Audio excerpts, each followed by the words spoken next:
Hey, I do apologize for the sucky music. Lord knows I do.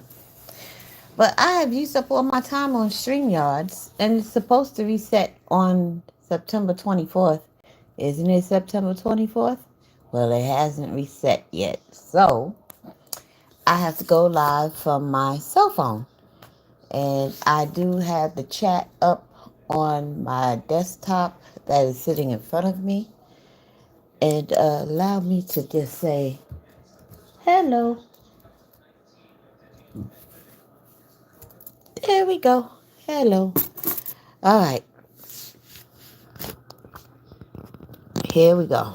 We're going to delve into chapter 28 and 29. I know it's been a while, but I wanted to finish up Inside the Mind of BTK on the original Madam Whip-Ass channel, which is Madam Whip-Ass Reads. So I finished that up last night about 2 o'clock in the morning. And so now I'm back on this channel trying to finish up this Kerri Rawson's book, A Serial Killer's Daughter. Where am I? Uh, I'm a little over halfway through. How many chapters does this one have?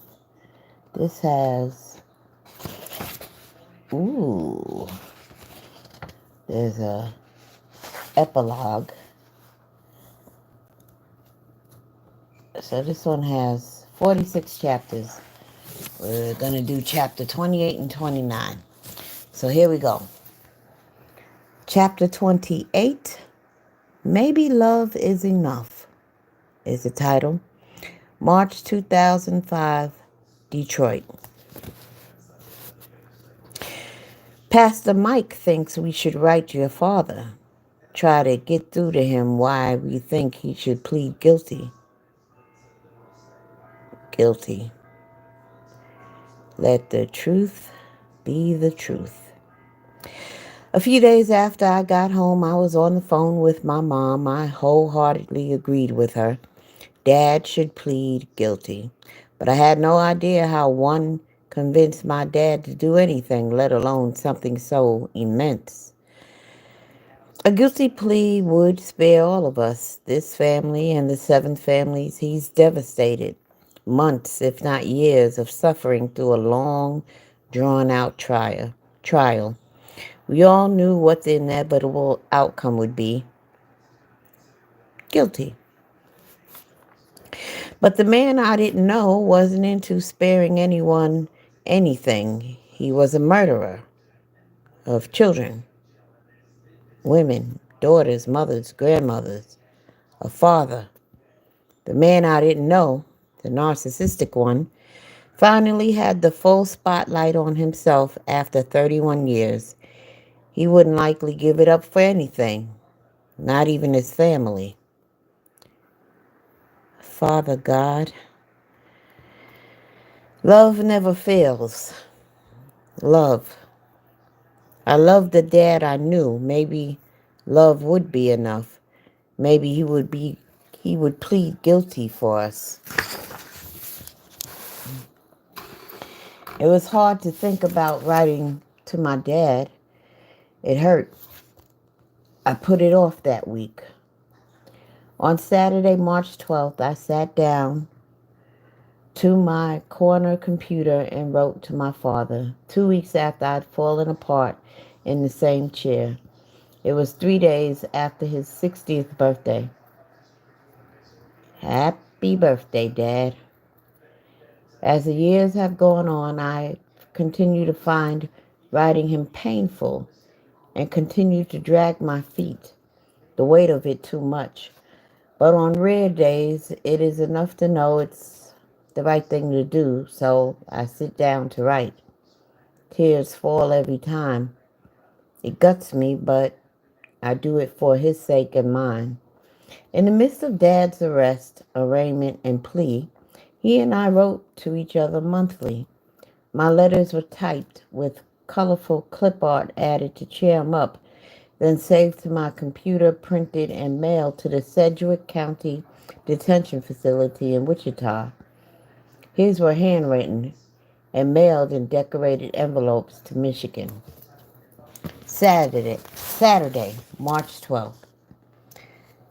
Forgive me, but of course I'm reading and drinking Long Island iced tea.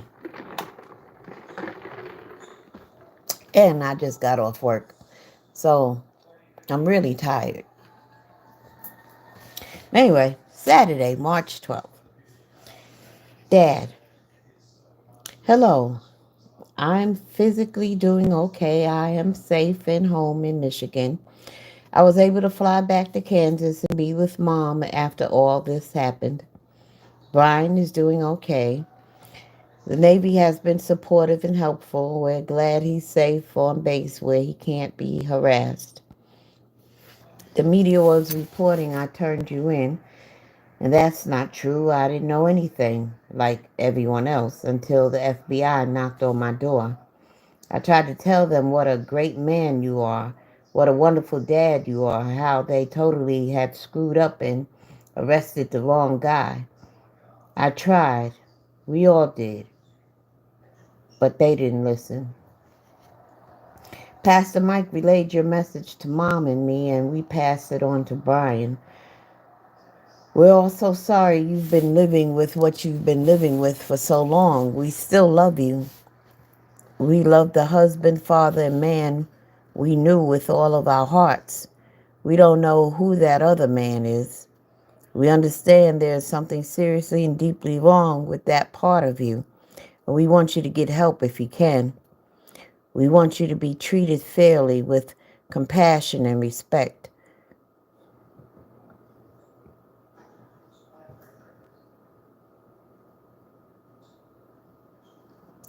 We're hoping there will not be a long, drawn-out trial, but we understand it is your choice and your right to have one.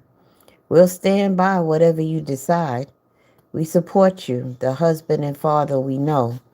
I'm sorry you're alone and we're not able to be with you. I'm sorry I can't give you a hug and tell you everything is going to be okay. No matter what you may have done or not done, you are my father and I love you. You raised me and Brian as well as any man could. You took care of us, protected us, taught us so much about life and the things in it.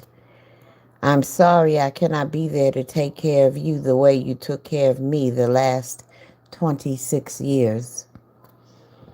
I'm not ready to talk on the phone yet, but we can talk someday, and someday we will come to visit you. But right now, it's just too hard. Please try to understand. We haven't abandoned you. We haven't turned our backs.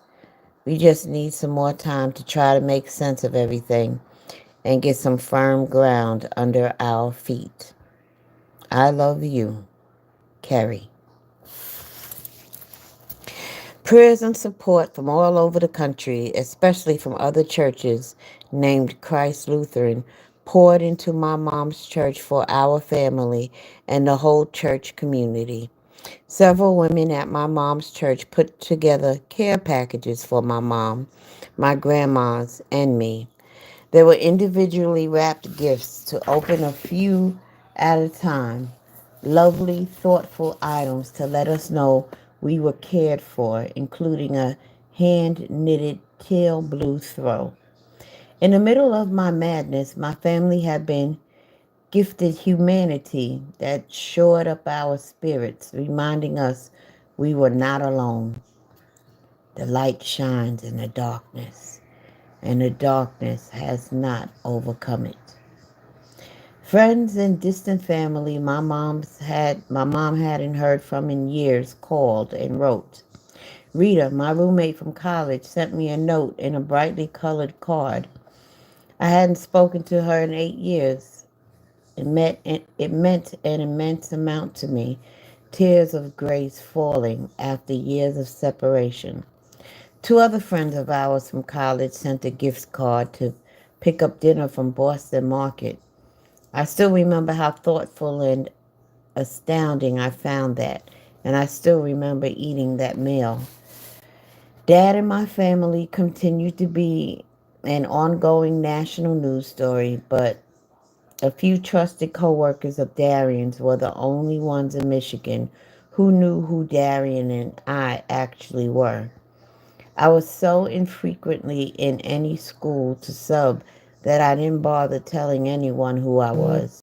I wouldn't even know where to start, and maybe they wouldn't want me as a teacher if they knew. My dad is BTK. I'm BTK's daughter. The news trucks were gone, but the media would still try to contact us. I came home one day to find an envelope duct taped to my door with the words National Enquirer scribbled on the outside. The note inside written on a local's hotel stationery. A week before, standing in the checkout line at the grocery store, I'd been horrified to see on the cover of the Enquirer grainy pictures of Mom coming out of snacks. Our apartment building door was supposed to be locked.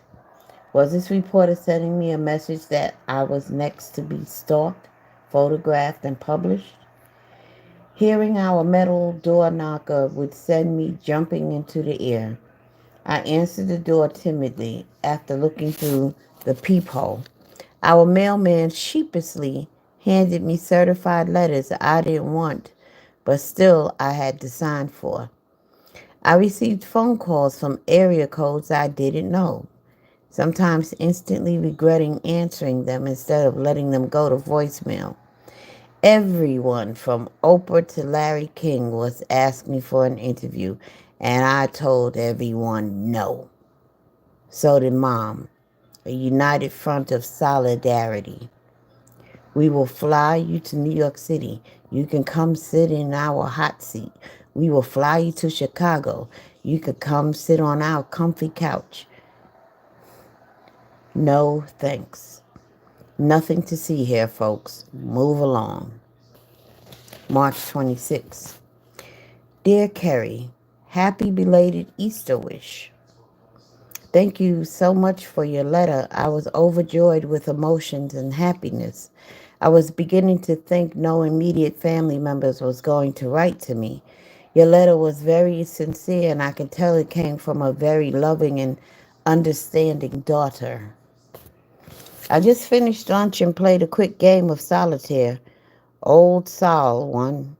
Although I did beat it last night, one of PD, pod deputy, showed me how to play.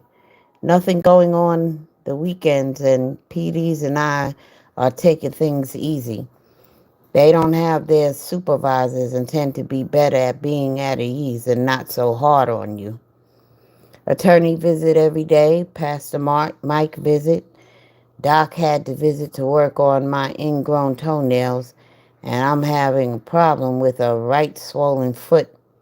Maybe my diet or a poor shoe I have on. Also had another head doctor, psychologist, visit me Friday. I've spent a lot of evenings working on past history, good doc for attorney. So now, to keep my mind busy, I have the daily routine. Old soul to play, letters to read, letters to write, Bible study, exercise, books to read. Also started receiving the Eagle. I also heard you turned me in, and I knew deep down you did not. It was my own follies playing mouse and cat with the FBI and police too long. They finally honed in on me like a missile. I do have some serious problems, and I do need help on them. Need your prayers and thoughts on that. I've been trying to steer my attorneys toward the concept of less family exposure, and that is what I really want to do. Deep down in my heart. Arraignment is April 19th, 16 working days ahead. We talked about a plea for insanity, but I don't know whether Larned State Hospital or El Dorado Prison will be the best in the long run. I know there are a lot of ugliness that will come out either way to the public. I just don't know what to do. I lost control of my life at this point and at the mercy of the judicial system. Some people just think I can, and at moment's notice, call the judge and plead guilty, and everything will put in a box and locked away. I read that just how it's written. Media exposure and possible ugliness brought to light before I'm sentenced. All the above is heavy on my mind and emotionally draining me downward into a pit. Hearing from another source may help me decide for the good of the family. I learned from the TV news I have been appointed a judge. My attorney said nothing about it. Friday AM, although they may have been a PM announcements to the media. I wonder if they have a bit off more than I wonder if they have bit off more than they can chew. I received a letter from Mom. Again, I was overjoyed and so happy. I will return letter to her this weekend. I will be fourth letter out. It will be fourth letter out. Hers is always the hardest to write. I'm concerned about my letters reaching you, Mom, and Brian. I have mail 3 out each week. Tell Darian hi for me. Be prepared as arraignment near. The media will be back. Sorry for that. Love, Dad. Chapter 29. Leave the crime solving for the experts. March 2005.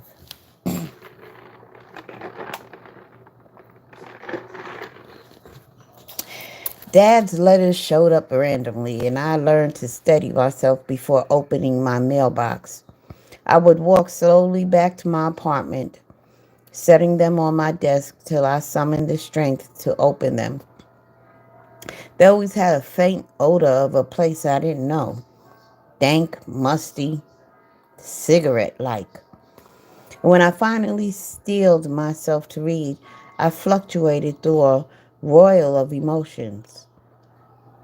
Sadness, anger, disbelief, disconnection. Darian braced himself, knowing a storm was about to hit. My pacing, cursing, shaking the yellow legal-size sheets at him. Then the tears. Always the tears. I had questions and I needed answers, and Dad's words were not nearly enough. Dad wasn't telling us much, but answers were slowly coming out of Wichita. The police were releasing new revelations about Dad's crimes, their massive, decades-long search for him, and his arrest. The Eagle was covering these releases in depth, and the national news was spreading them wide. Along with the rest of the world, I was learning the truth about my father. But unlike the rest of the world, who were merely following a story, I was also following my life. I struggled trying to match what I was finding out with what I knew or thought I'd known. We found out that along with the much larger deceptions, Dad deceived Mom and my family in many smaller ways. He called Moms at times in the last year to say he had to stay late for work.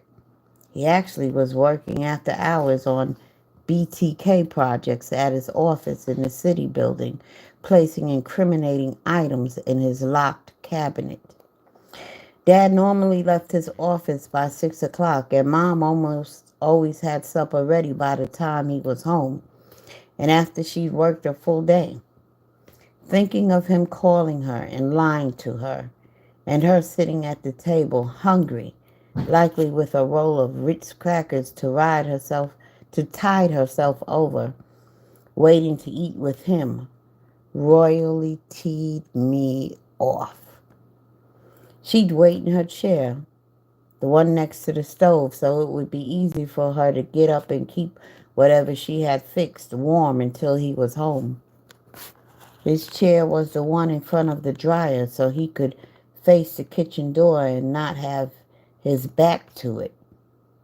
You never sat in his chair if he was home, unless you wanted to push his buttons or find yourself in trouble. While on a family vacation in St. Louis in June of 1993, Dad became paranoid that the housekeeping staff was stealing his Ritz crackers, and he started counting how many were left in a row before we left in the mornings.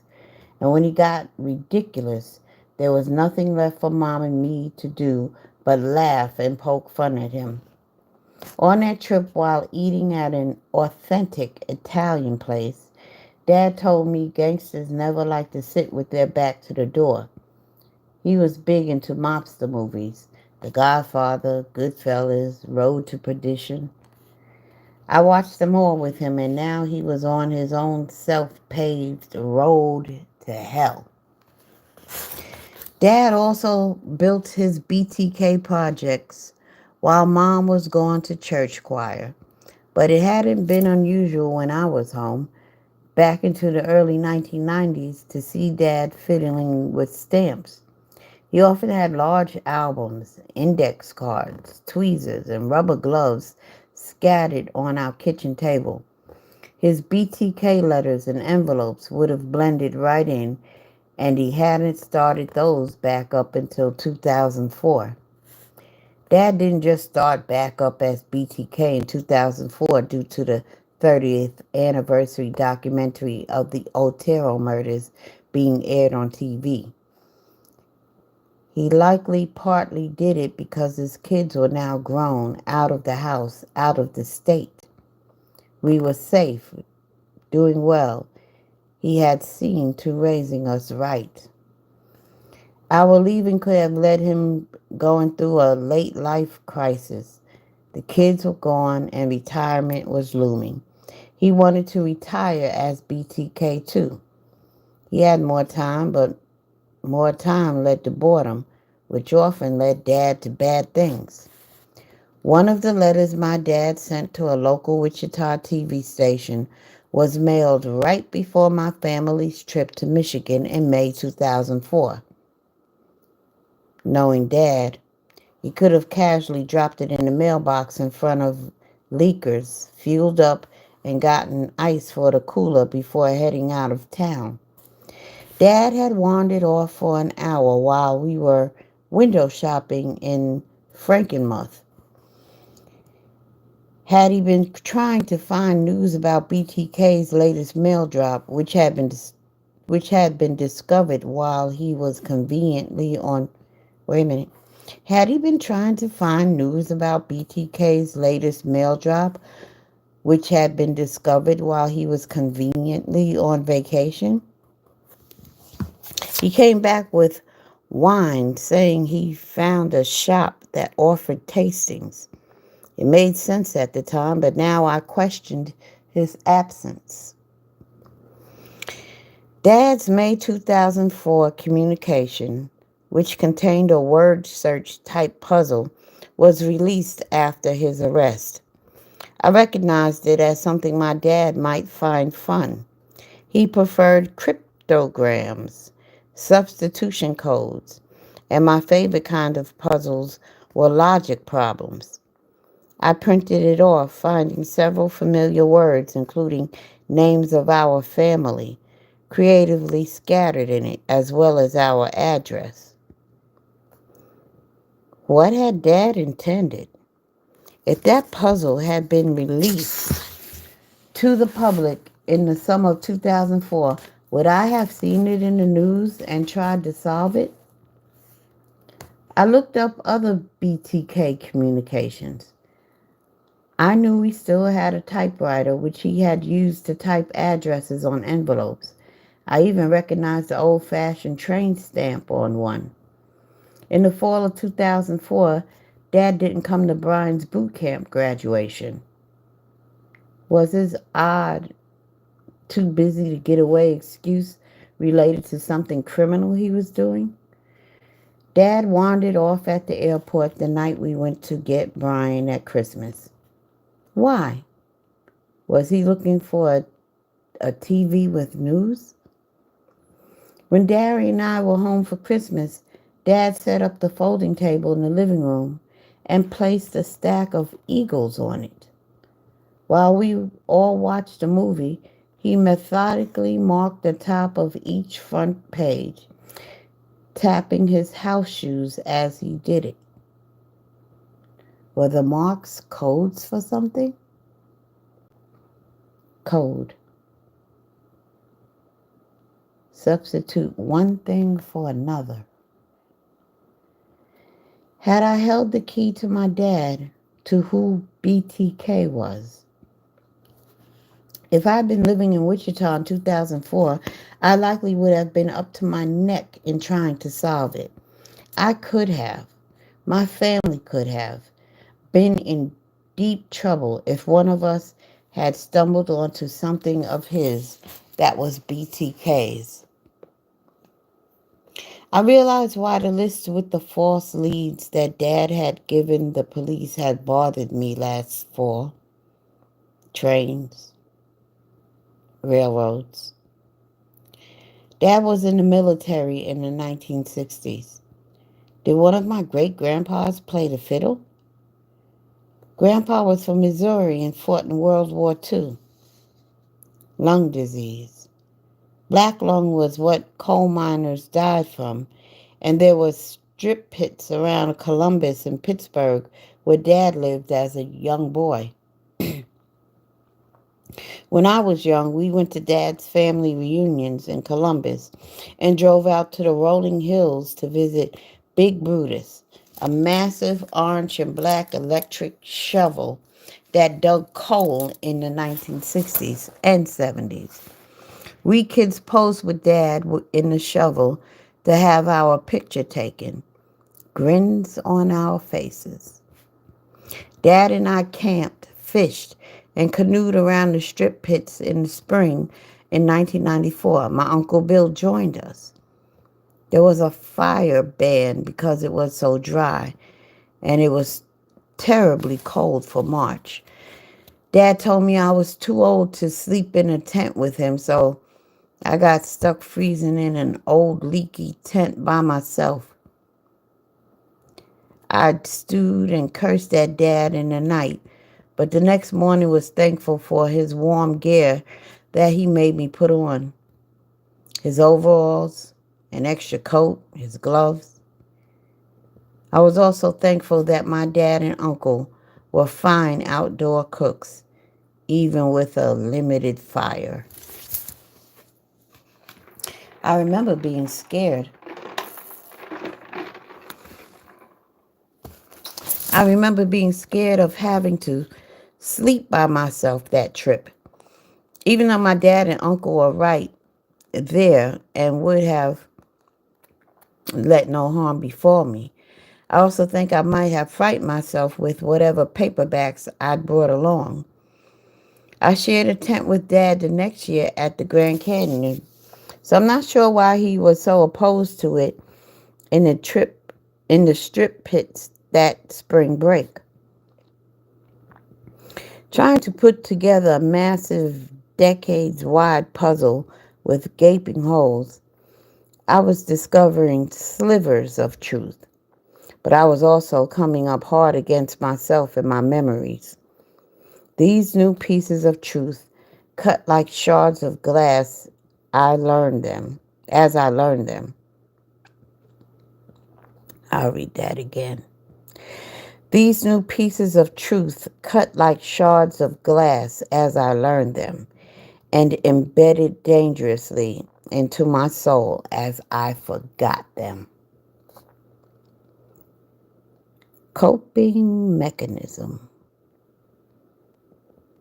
Dissociation, survival, self-preservation. In the spring, the national media blurted that DNA taken from semen left on 11-year-old Josie Otero's leg in January 1974 was matched on February 24th to my DNA taken from one of my pap smears, leading to the arrest of my father the next day. My DNA also matched semen left at Nancy Fox's apartment in December 1977 and scrapings taken from under Vicky Wergerly's fingernails from September 1986. Surreal doesn't even begin to describe it. I remember when Darian and I were home in December, Dad had asked him an odd question. Can floppy disks be traced like those folks on CSI do? Darian, not sure what Dad was asking and not wanting to go into technical details, brushed him off with a quick no, even though Darian knew disks could be traced. Dad eventually ensnared himself with a computer disk he sent to the police in February. He had used the disk at the Park City Library and my parents' church, where he was listed online as the president. His first name and the locations where he had used it were in the file properties. The police found Dennis, ran a search on Christ Lutheran, and had their man. After the police had my dad's name, they started staking out my parents' street. They were confident that they had him, but were waiting on DNA results to come back before they arrested him. In the spring, it was released to the media that the DNA they were waiting on was mine. Detectives had collected BTK samples from crime scenes in 1974, 1977, and 1986. In 2004, the BTK task force asked over 1,000 men in the Wichita area to take a DNA test voluntarily to rule them out as suspects. It was nicknamed the Swabathon. From my understanding, I was the only woman swabbed to check against my dad. What I didn't know was before I was asked to give a swab voluntarily, my DNA had already been taken without my knowledge. After detectives determined that my dad was likely BTK, they discovered he had 2 children, and I had attended Kansas State, and I lived in the dorms while there. They got a subpoena for my records at LaFane, the on-campus health center. And when a detective arrived, he lucked out. I'd gotten a pap smears and had a biopsy done on a cervical polyp. He got another subpoena plus a court order for my tissue sample. The slide was taken to the KBI lab in Topeka, and on February 24th, I came back as a 10-10 Lele match to BTK. I was a college kid when I'd been told I would need time removed and biopsied. I was a college kid when I'd been told I would need tissue removed and biopsied. I was worried and scared till it came back benign. I was near the same age as Catherine Bright, whom my dad murdered in 1974. 25 years after Dad murdered a 21-year-old near Wichita State, he was moving his 21-year-old daughter back and forth to Kansas State. 6 years later, my DNA would help identify him. I still don't know if that particular DNA came from a routine pap smear or my biopsy. My dad invaded people's homes, bound and tortured them, murdered them, then caused even more violation after they were dead. I wasn't being told this gently by the detectives who worked my dad's case, who rummaged in my medical records. I was finding it out through the news along with the rest of the world. My brother and I were kids when my dad committed his last 3 murders. My dad was responsible for causing immense harm to his 10 victims, and he was also responsible for causing immense harm to my family. He betrayed us. Now, I felt that the police had used me. They had accessed my private medical records without my permission. The media was hounding my family, making us feel as if we had done something wrong. In fact, we would have qualified for victim support services in the state of Kansas, but I wasn't aware of this until 2017. In a few months' time, I lost my faith in my father. I lost my faith in journalism, and now I was losing my faith in law enforcement. There wasn't going to be much of anything left once Dad was done with us. All right, so that concludes chapter 28 and 29. Yeah, I'm doing 2 chapters at a time. And yeah, I'm pooped. Time for me to go to bed. Wanna know why? Because I gotta get up and go to work in the morning. All right, so thank you all for tuning in. Please remember to like, comment, and subscribe. If you wish to donate to the Jumanji and Diva Stainless Steel Cage Fund, please feel free to donate to Madam with Bass on the $ for Cash App. Thank you again, and have a perfect day.